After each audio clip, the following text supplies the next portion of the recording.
Hello and welcome to day 4 of my 365 life challenge.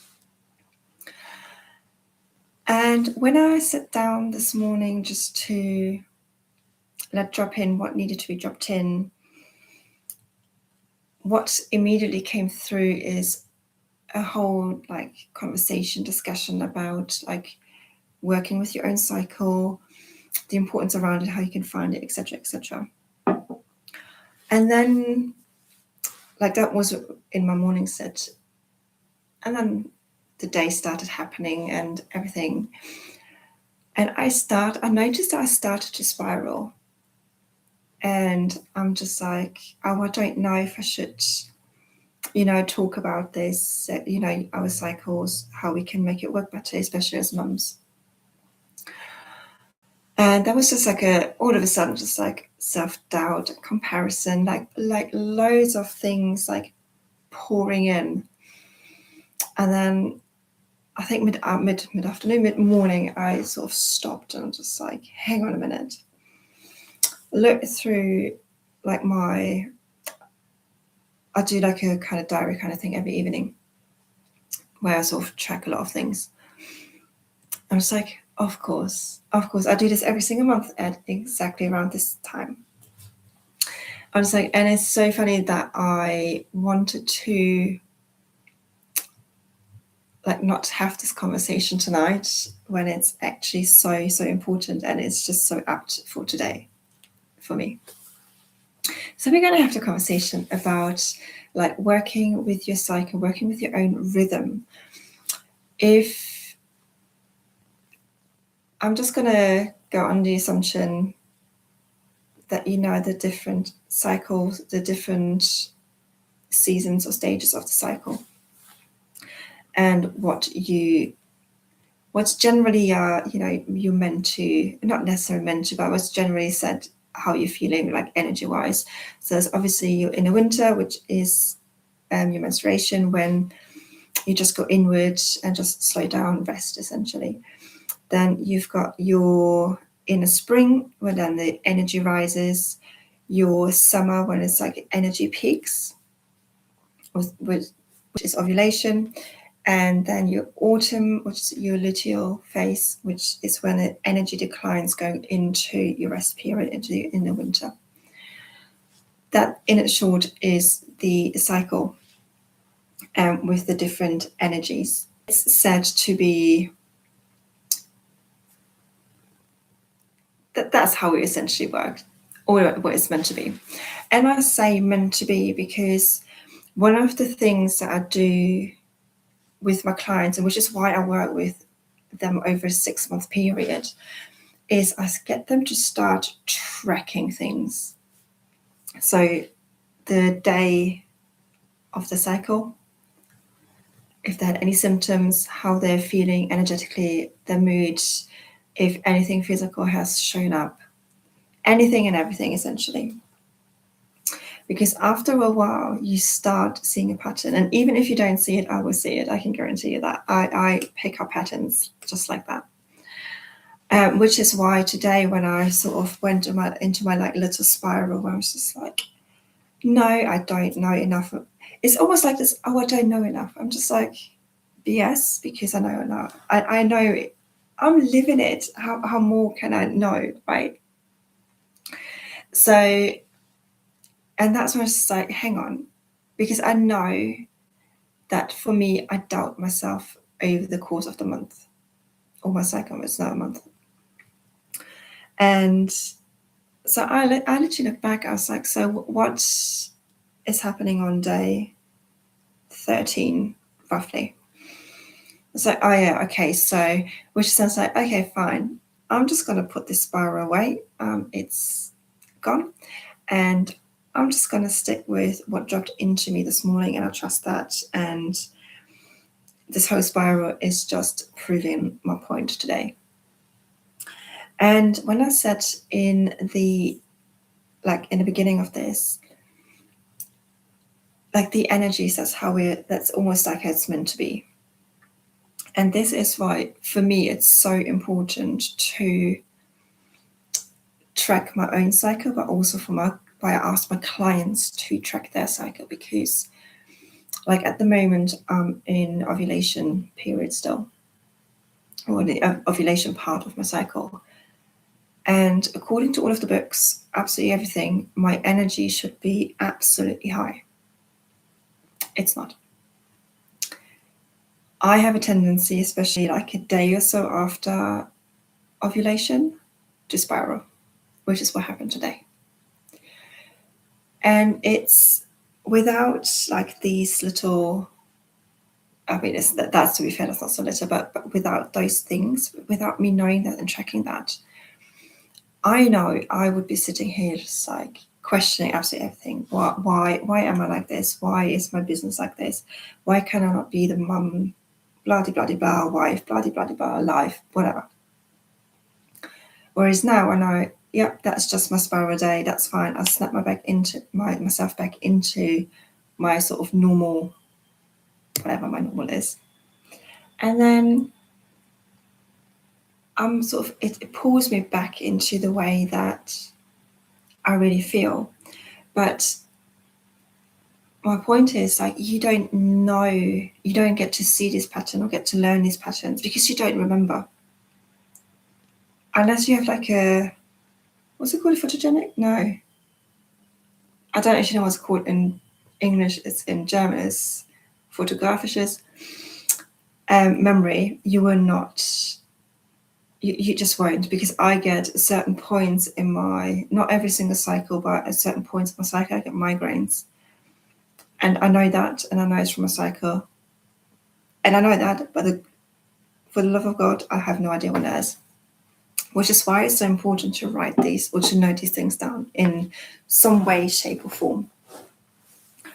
And it's also, it really helps me because I know, so I obviously run my own business, so I sort of loosely plan my business around my cycle as well. So, for example, I know for the first couple of days of my cycle, at least, I won't have any client calls. So I booked that time out within my diary in my calendar, so no one can book anything in actually. And it's also, I know in the phase I'm going into at the moment, so in my inner autumn, my luteal phase, I know for myself that I love that part of my cycle. I absolutely love it because my creativity, I feel like I can't talk today. My creativity is going through the roof. And I know that over the next sort of 5 or 6 days, I will have like a lot of things going on, like a lot of ideas to like put down. And I just love this. I just love the time. And for a lot of women, they don't, and that's fine. And this is why it's like so important to find your own rhythm. And to find your own rhythm, the first thing that you have to do is start tracking your cycle, because from there you can start like planning your days, your months, your life, your business if you run your business, activities, etc. And I quite often, and that's, I want to say it's more coincidence. As I say, I can't talk today for some reason. Coincidence that usually around my first day of my cycle ish, we tend to go out, me and my daughter, just for a walk in nature, which really helps me ground and just release and everything, which is perfect. But that's more coincidence. I don't really plan it in that sense. I plan it around her nursery days. So that's slightly different, but it does, things like that really help. So with working with the cycle, there is, I feel a lot of times just like, you know, in a winter you have to be like pulled back. I do actually believe that, to be fair. Then in your spring, your energy rises. In your summer, you know, you're like have high energy, all of that, and then your energy declines again, which is generally, as I said, what happens. But for me, that's not how it happens. So my highest energy point probably is my luteal phase. It's definitely the phase where I feel the best. Whereas like my ovulation phase, I would almost want to say I dislike. I won't go as far as say I hate, because that's a strong word and I don't really like that word, but it's not my favorite like part of my cycle, and that's fine. But this is why we as women, and especially I feel as mums, need to like just be a bit more aware and start potentially also planning around our cycles, and not necessarily doing like high energy things at the beginning of your cycle. Now, as a mum, one of the things that always wound me up to the top is the saying you need to rest during your period. I mean, you do, but I then used to see like women in their like 20s or so who don't have any children, who run their own business, who can literally just lay in bed all day, which is great for them, and I love that for them. But as a mum with a very, very, very active 4-year-old child, that does not work. But what I've instead learned is to take things slower. As I said, because I run my own business, I don't have any client calls in the first 2 days at least. I just generally try to do like less. So I won't do anything, like I try to avoid doing things in the house, so I won't do any cleaning. If we can go outside, I like to go outside with her because it gives me some movement, which is obviously good for blood flow, etc. And it knackers her out, let's face it. So it's these kind of things. There are always things that we can do, but I think a lot of times out there is a lot of all or nothing. So either you rest all day or you don't. No, that's not. That's like in an ideal world. Yes, I would like to like lay in bed all day and just journal and drink tea and whatnot, watch TV, whatever. So yes, but I can't. I have a child, and before that I had a job. I had a 9 to 5, so I couldn't do that. So we have to like work with what we've got and what's available. So if you are working like a full-time job, for example, just have an early night. If you normally go like to a fitness class in the evenings on those days, don't just skip those days and just come back when your energy is higher. And these are the sort of things that I really go through with my clients and just start seeing all of the different patterns that they are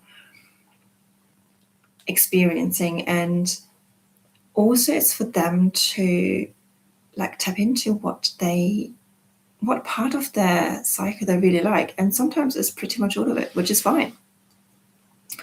But there's always things that we can work with and sort of go deeper and heal, because I feel that is the foundation of actually coming back to us, like really being in our own rhythm, our own cycle, and because that is us being in our femininity and really being connected to the intuition and like the inner knowing and all of the goodness that's coming through, that wisdom.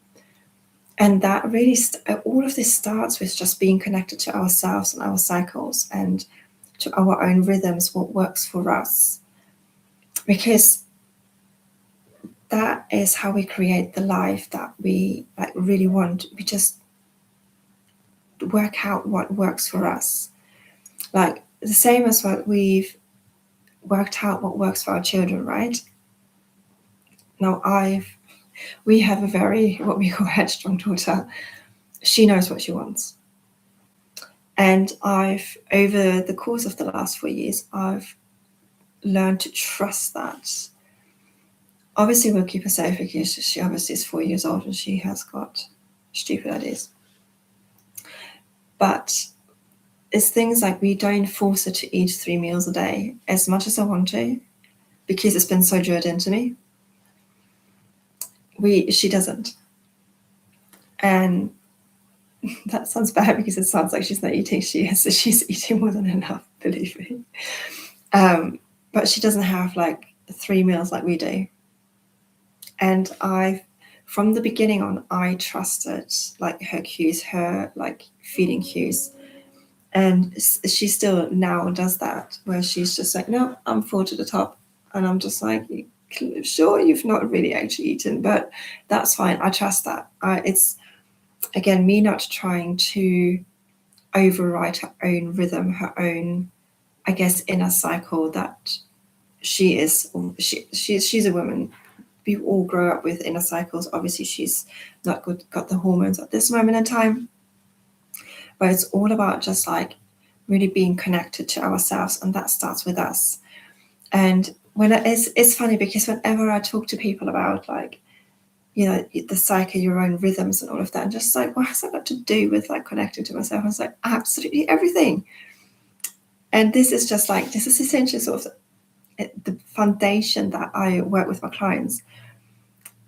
When I actually get to work with them, we go like so much deeper. That is not like, our cycle is not really something that we very much do with on a like daily basis as such, but it's a start for that is for you to just start tracking things, noticing things, and just writing them down.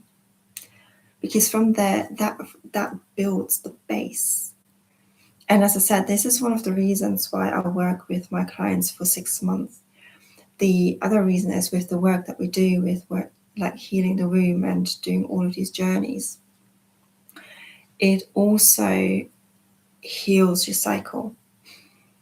So where some clients may have had like a lot of symptoms prior to working with me, they actually ease the more we work with the womb and heal it and really tap into that feminine, all of that goodness within us. And I also like to just note things down, just because, especially as mums, where we are so busy, we forget how far we've come. And our cycles are obviously death and rebirth every single month. We have our own death and rebirth cycle. And I keep saying that over the last year, I've like shed so many different layers of myself, but I don't notice. Obviously, if I look back a year now, yeah, I do notice that. But every single cycle, every single month, I shed like so many layers, and you won't necessarily notice that unless you are noting things down, because we're not talking like huge, I don't want to say life-changing shifts, but they are life-changing over time. They're just like tiny shifts but they're every day, and that's why they are so impactful. Rather than doing like one big shift and then, yeah, that's it. No, we're shifting like every single cycle, every single day. We're working with what we've got. And this is what I love being a woman. It's so being in our femininity, excuse me, and just doing all of these like things, just like really peeling back the layers to ourselves. So if you want to just start anywhere today, just start grabbing a notepad. I love notepads, so I will have like new ones all the time, or just start something on your phone and on your notes app. Just write down the day of the cycle that you are. If you don't, that's fine. Maybe just date it, and then just write down your energy, your mood, if you had any physical symptoms, and then do that every single day until you are at the beginning of your cycle. And if you don't have any cycles anymore, you can actually work with the moon and go with the ebb and flow of the moon with that as well, with the full moon being peak, i.e. summer, and the new moon being the winter, pulling back. I'm pretty sure that's the right way around. That would make sense to me. I'm just going to say that's the correct way around. I actually really loved this conversation today. So let me know in the chat or in the comments whether or not that is something that is of interest to you. Just generate that conversation. If you have any questions, and I can do on another live answering any questions. But yes, that was a good conversation today. So thank you very much for anyone that joined me live today, and for anyone catching the replay, thank you so much for your presence and just for joining me for this lovely conversation, because I think it's an important conversation to have, especially as women and as mothers. So for the moment, just thank you so much, and I'll see you tomorrow.